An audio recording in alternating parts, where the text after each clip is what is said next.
The Big Fight, Chapter 1, Two Fights. The two fights were happening on the same night. The first fight was in Bell Garden, California, between an old fighter and a young fighter. In the arena, which holds about 5,000 fans, barely 250 came in from the rain to see the fight. The fight would last over several years, has gone down in the glory days of history. Now, Ultimate Fighting has seemed to replace boxing. Once called cage fighting, the brutality has been glamorized by books, movies, products, and commercialization. In the 70s, a fighting fan could name 5 to 10 fighters. Ali, Foreman, Frazier, Sugar Ray Leonard, Tommy the Hitman Hearns, etc. Today, only one heavyweight champion can be named, and that was the champ himself. One reason is because of boxing's undefeated champion was also a cage fighter. 48 fights in boxing and 50 in Ultimate Fighting.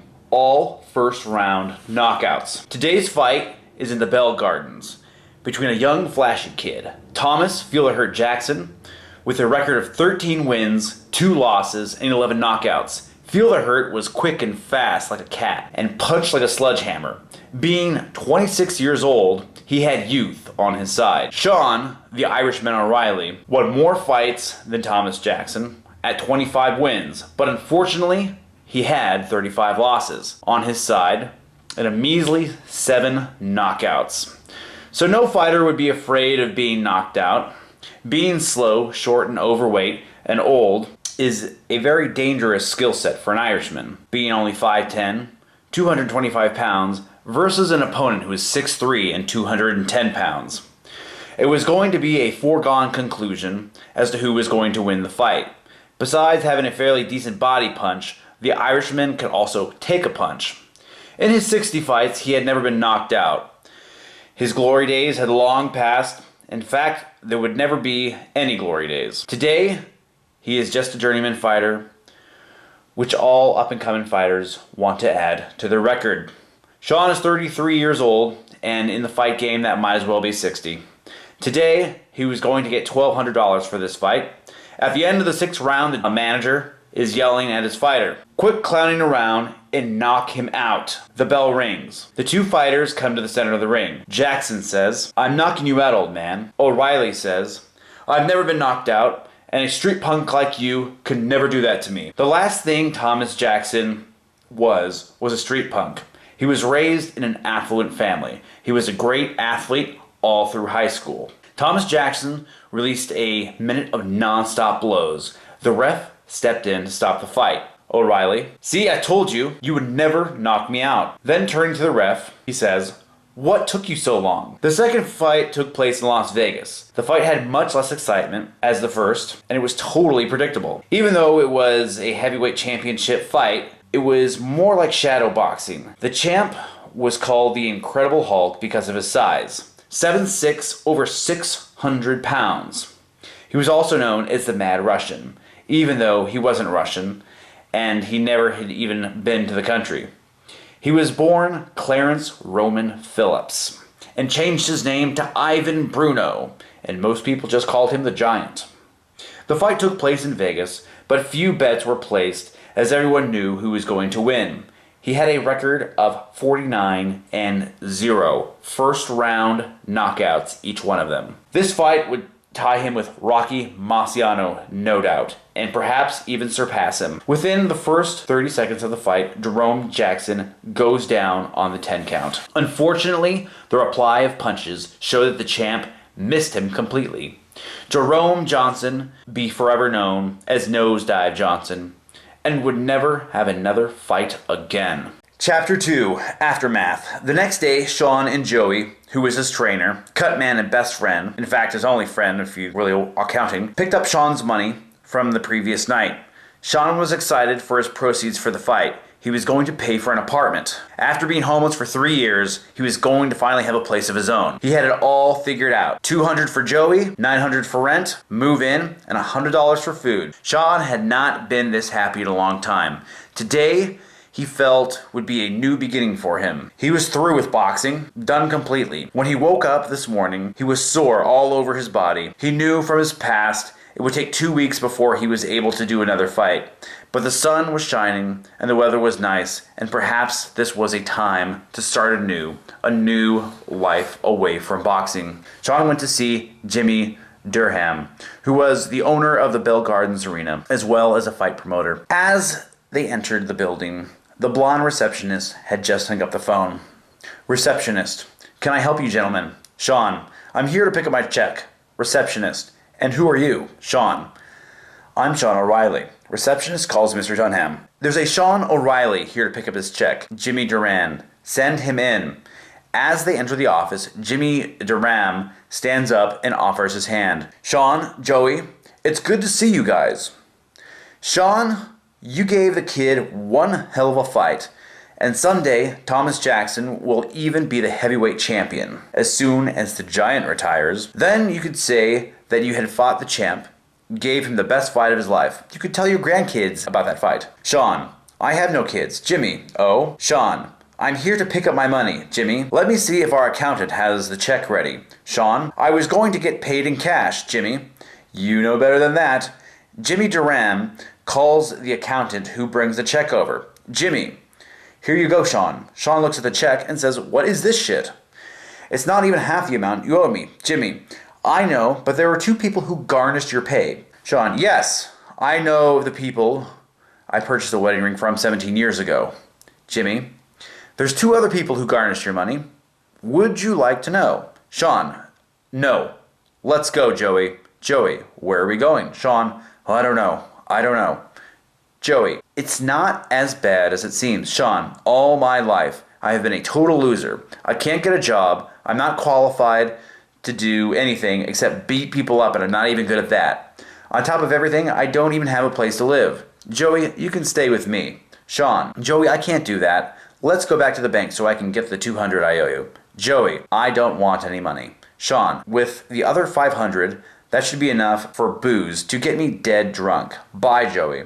Sean leaves quickly. Joey, with his leg, can't keep up. Chapter 3: The Proposal.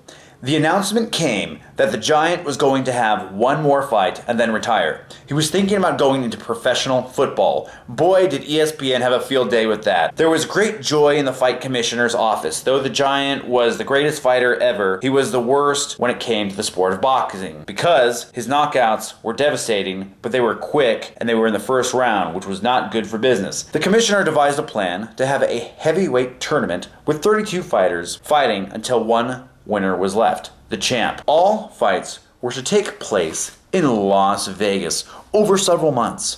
The great promotional campaign would take place, bringing back boxing to its glory days. And this would be the Giant's last fight. This tournament caused a problem for the Giant. He could not get any contender anywhere.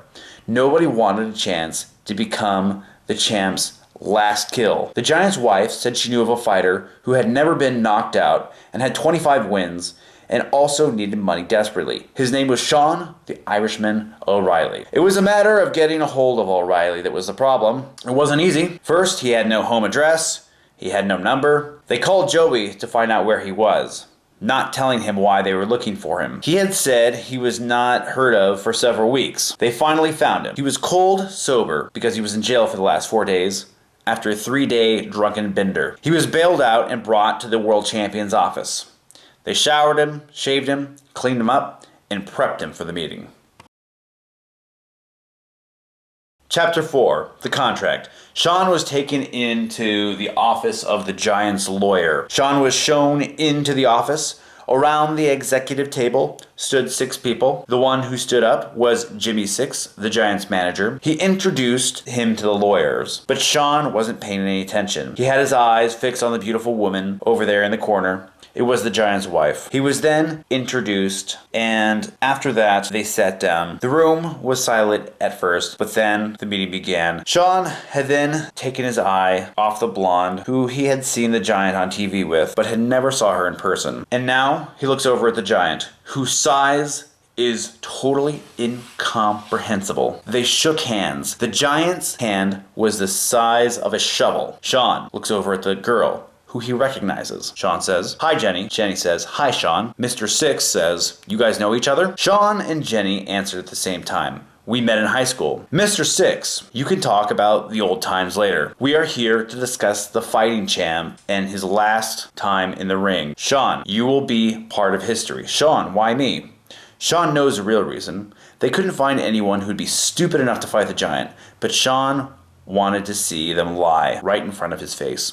Mr. Six, we know you have never been knocked out, and we know that you will give the champ a great fight. You won 25 fights. Sean knew that they were just they wouldn't bring up the losses because it didn't look good on his record. Mr. Six, here's the deal. You get $100,000 to fight the champ April 1st in Las Vegas. Normally, Sean never could bargain in terms of fights. It always took him to leave for anything to happen. But Sean knew he had some leverage in this matter. It was not about to roll over like a puppy. Now, I have conditions. When he said that, everyone straightened up and was in shock. First, the fight will be in the Philippines. Second, I want a big ring. Third, I need $10,000 for training fees, being that I'm flat broke. And fourth, I've always wanted to fight for $1 million purse. I know none of your fights have ever lasted more than one round, so if I make it to the third round, I want $1 million bonus. There was a dead silence for 2 minutes. It seemed like a week. Then the champ started laughing uncontrollably, and then everyone in the room joined them except for Sean. Sean said, "Take it or leave it." The laughter became uncontrollable. Finally, the giant asked, "Why the Philippines?" Sean said, "Muhammad Ali, the greatest fighter to ever fight, fought in the Philippines in the Thriller in Manila, and I've always wanted to go there." The giant, "I'll agree to everything except the $1 million. If you start round 3, I won't agree to that. But if you finish round 3, you can have $3 million. But that won't happen." And then Sean replied, "Put it in writing." Chapter 5, You Need Help.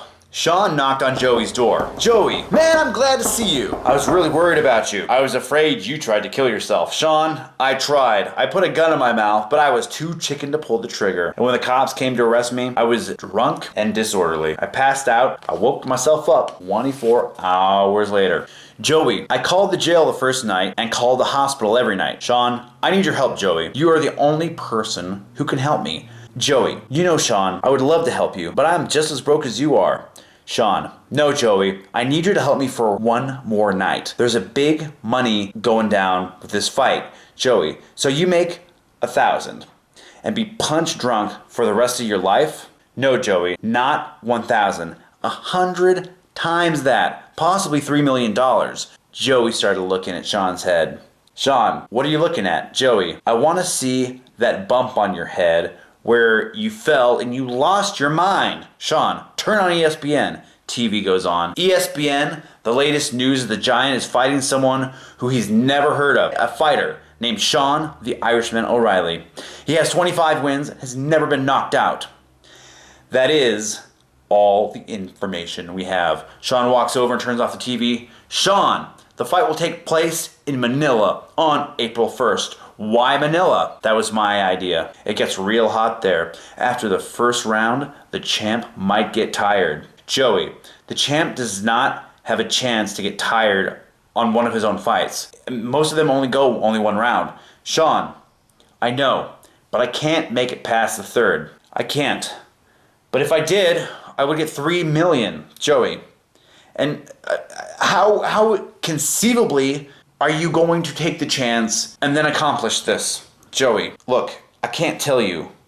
I have a plan, but it involves not letting him hit me." "Joey, again, how are you going to evade all of his punches?" "Sean, I'm figuring that out." Chapter 6, The Workout. Arriving in mid-February, with the fight due on April 1st, there was little time to prepare for the big fight.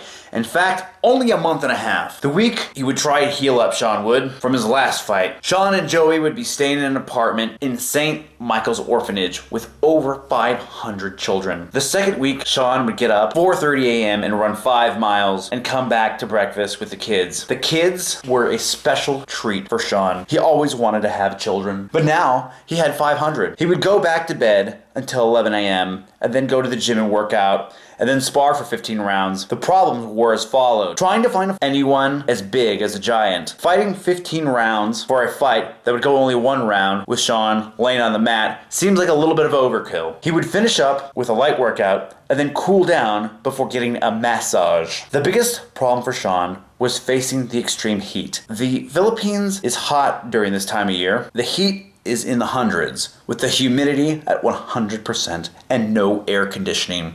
Sean passed out a couple of times. Sean was getting tougher though, and Sean was losing a lot of weight. Chapter 7. The phone call. Jenny. Sean, it's me, Jenny. Sean, it's good to hear from you. Thanks for getting back to me after the first fight. I needed the money. Jenny, how did you know it was me?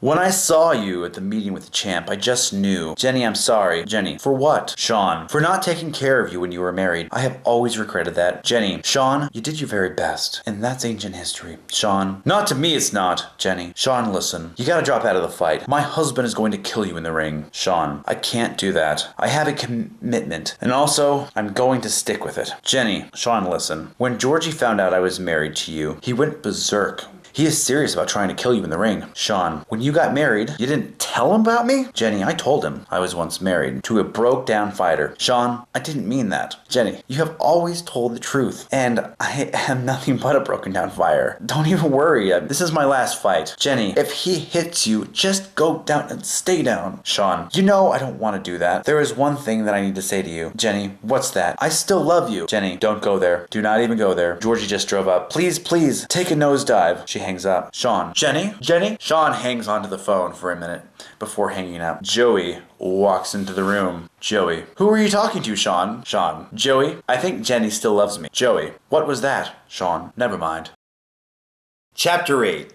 HBO, you die in the ring. Sean was living and loving his new found place in the orphanage. He was their hero. He did a night run of 5 miles, which everyone would join him in. Some 10,000 to 20,000 people. He represented all the struggles of the poor people in everything they had ever endured. Being homeless and having a constant struggle to survive. He represented and now faced insurmountable odds. This country totally identified with him. He and Joey were sitting in the orphanage auditorium to watch the HBO special with 500 orphans and staff. Him and Joey left right at home as they watched the special on TV. The HBO special starts out with the champ showing 2 minutes of his greatest knockouts against his greatest opponents. And then it shows the champ's milder side at home with his wife. They talked about him growing up in Illinois, in a little town, and how he felt about being different because of his size. Jimmy Graham, the interviewer, stated on Coast to Coast Radio that they had to call the experts and that this boy was from another planet. In fact, they had 3 shows on the very subject. Giant. Well, Jim, you caught me in a lie. I guess I should come out with the truth. Yes, indeed, I am from another planet, and I was kicked out because of my size. You see, on my planet, I was a midget. Everyone was 3 or 4 times bigger. If you know what I know, the rest of the story would be enough to blow up many issues of the National Enquirer. Then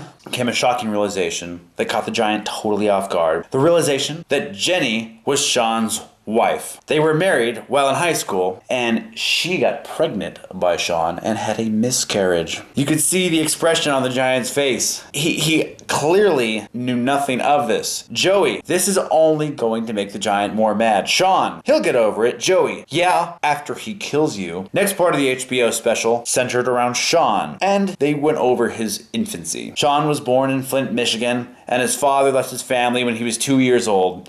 Sean was telling him one day that his mother dropped him off at the grandparents and just left them. A week later, a letter from his mother saying she was starting a new life was found. They never heard from her again. The interviewer asked Sean if he had tried to locate his mother or father. Sean said, "They hated me and I hated them." The interviewer said, "How could you hate your own mother, Sean?" "I was 9 and I still have that letter. It's Interviewer, so you were raised by your grandparents? Sean, yes. What was that like? I lived with my grandmother. I know she loved me, but my grandfather was very strict. Everything growing up was just seemingly the worst things that could have happened took place. My grandmother died. I was 13 years old, and my grandfather blamed me for it. I was also blaming me for it. My grandmother and grandfather were married for 52 years. My grandfather felt totally lost, and he began to drink heavily, and things were difficult as we grew distant, and I had no connection to them at this point in time. My junior year in high school, I met Jenny, and she became the only sane thing in my life. When she became pregnant at the beginning of my senior year, I quit school and tried to get a job. I asked Jenny to be my wife. Unfortunately,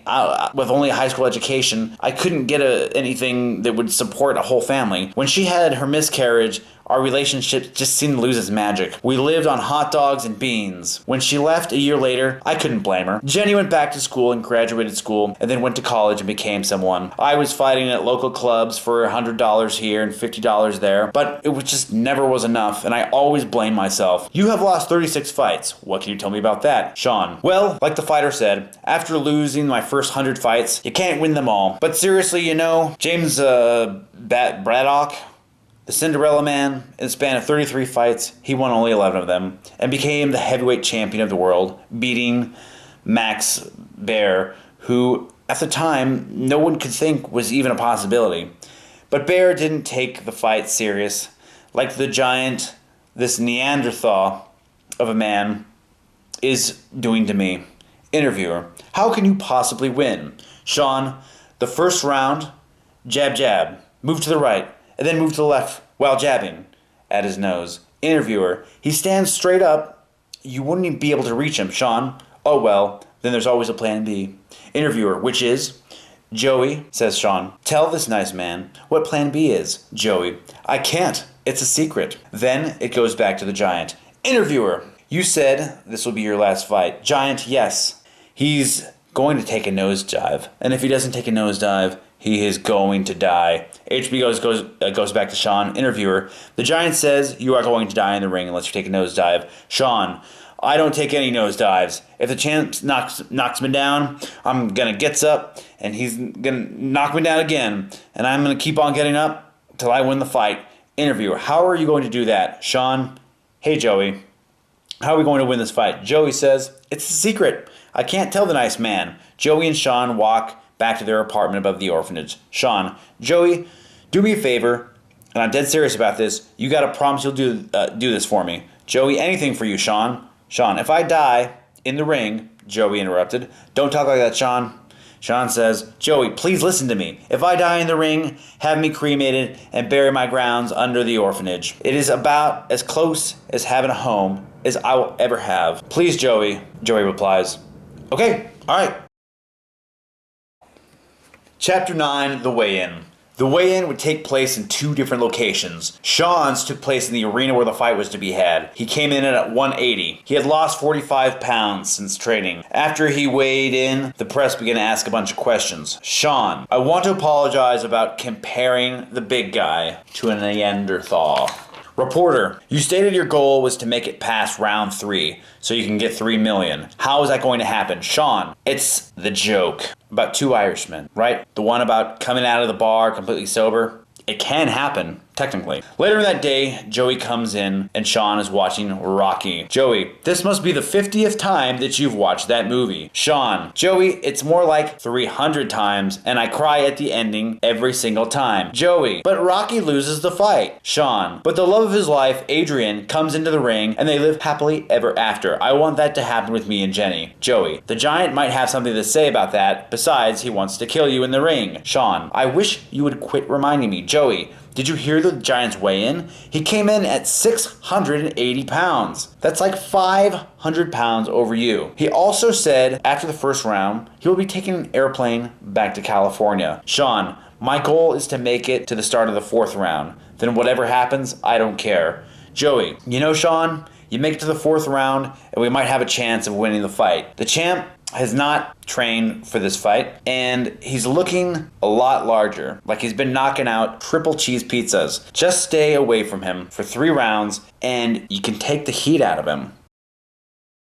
Chapter 10, The Big Fight. The fight location moved to the soccer stadium because of the demand for tickets. The Irishmen captured the hearts and souls of the Filipino people. Vegas didn't even cover the betting on the fight stage, and the result was inevitable. The fight would go on for 1 round, as the champ's previous 49 fights had done. Only one casino tried to bet the Irishman would die in the ring, and that was stopped by the fight commissioner. HBO was worried this fight would not give the viewership what they were looking for. The reason people wanted to see is if Sean would die in in the fight. The giant represented all the evil in the world, added to the fact that some of his comments about the Filipino people were particularly hateful. He stated that 30 minutes after his first round of the knockout, he would be leaving this godforsaken country. He called the women of this country ugly, and he said the men were ugly gay midgets. As Shawn entered the ring, he was greeted with thunderous applause. After all, he was their hero. But when the champ entered, it was deafening boos. The champ said some very unkind and mean things about this country and its people. When the two fighters met in the ring,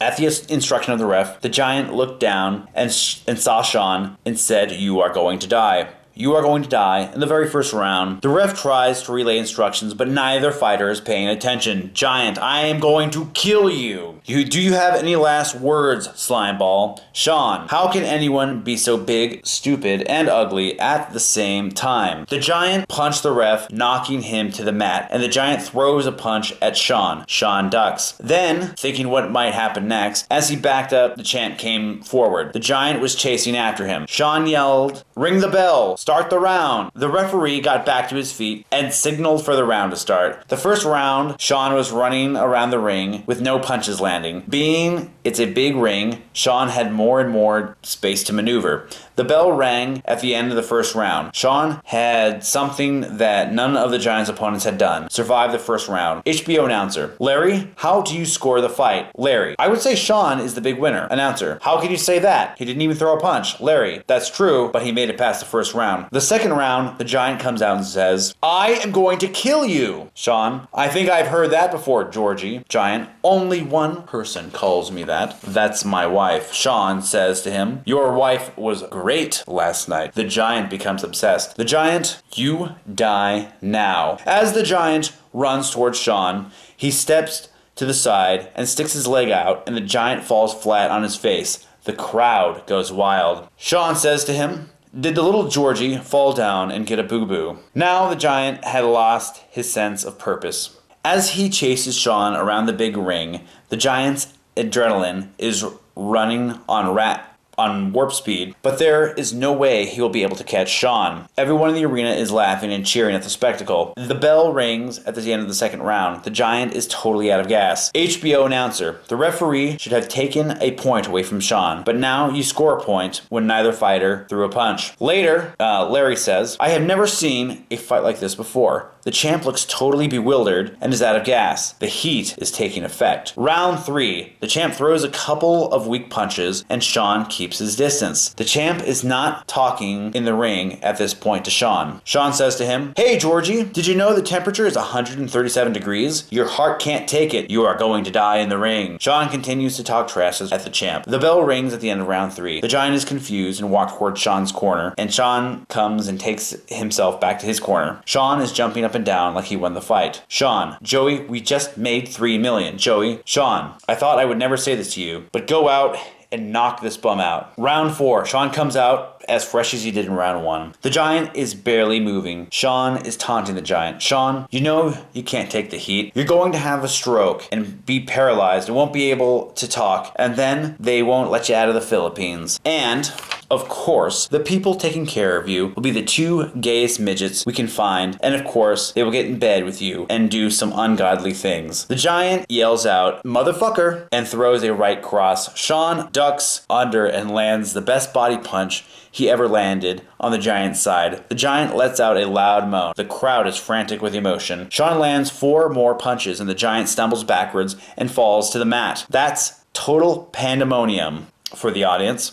Shawn goes to a neutral corner and he sits until the referee starts the count. The count goes to 10, and then from 10 to 21, and it continues to advance. The attention of the Giant when Jenny entered the ring. When she saw that her husband was on the ground, she went to his side. Shawn saw his vision of happiness come toward him and then go. It was saddening for him. Shawn walked over to the referee, who was still counting 32, 33, 34. I think he was mad about the Giant pushing him over the mat. Shawn to the ref: "You can stop counting. He's not getting up. Get the doctor to the ring." Shawn picked up Joey and carried him around the ring. "Joey, you are the heavyweight champion of the world, Shawn." Shawn: "Yes, but Jenny does not love me." Joey: "Well, champ 1 out of 2 ain't bad." Shawn: "Yeah, 1 out of 2 ain't bad." Chapter 11, the conclusion. As